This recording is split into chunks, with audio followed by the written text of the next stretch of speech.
I want to share a lengthier retelling of my entire experience without leaving out any details, and I will include every single element of the story, step by step.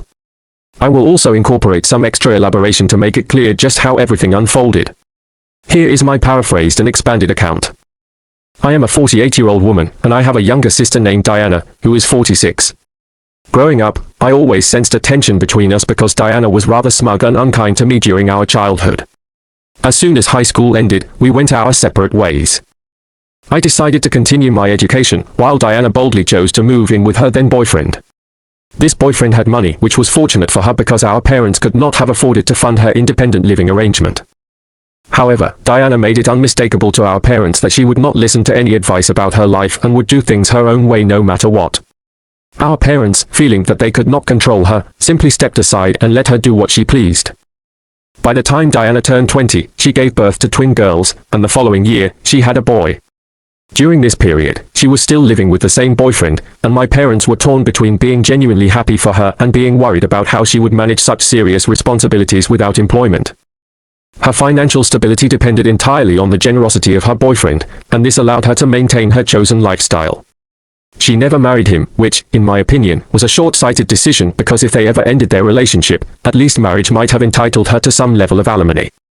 Eventually, they did break up, and the relationship ended in a separation after Diana learned he had cheated on her. Thankfully, he still provided the child support that the law required.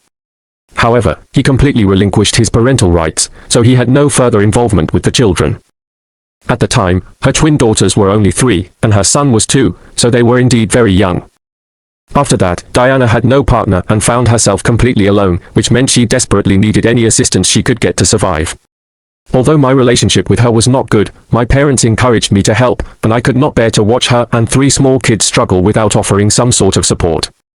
Back then, I was making a moderate salary, not nearly enough to sustain 4 people, but I could pitch in a bit of money regularly.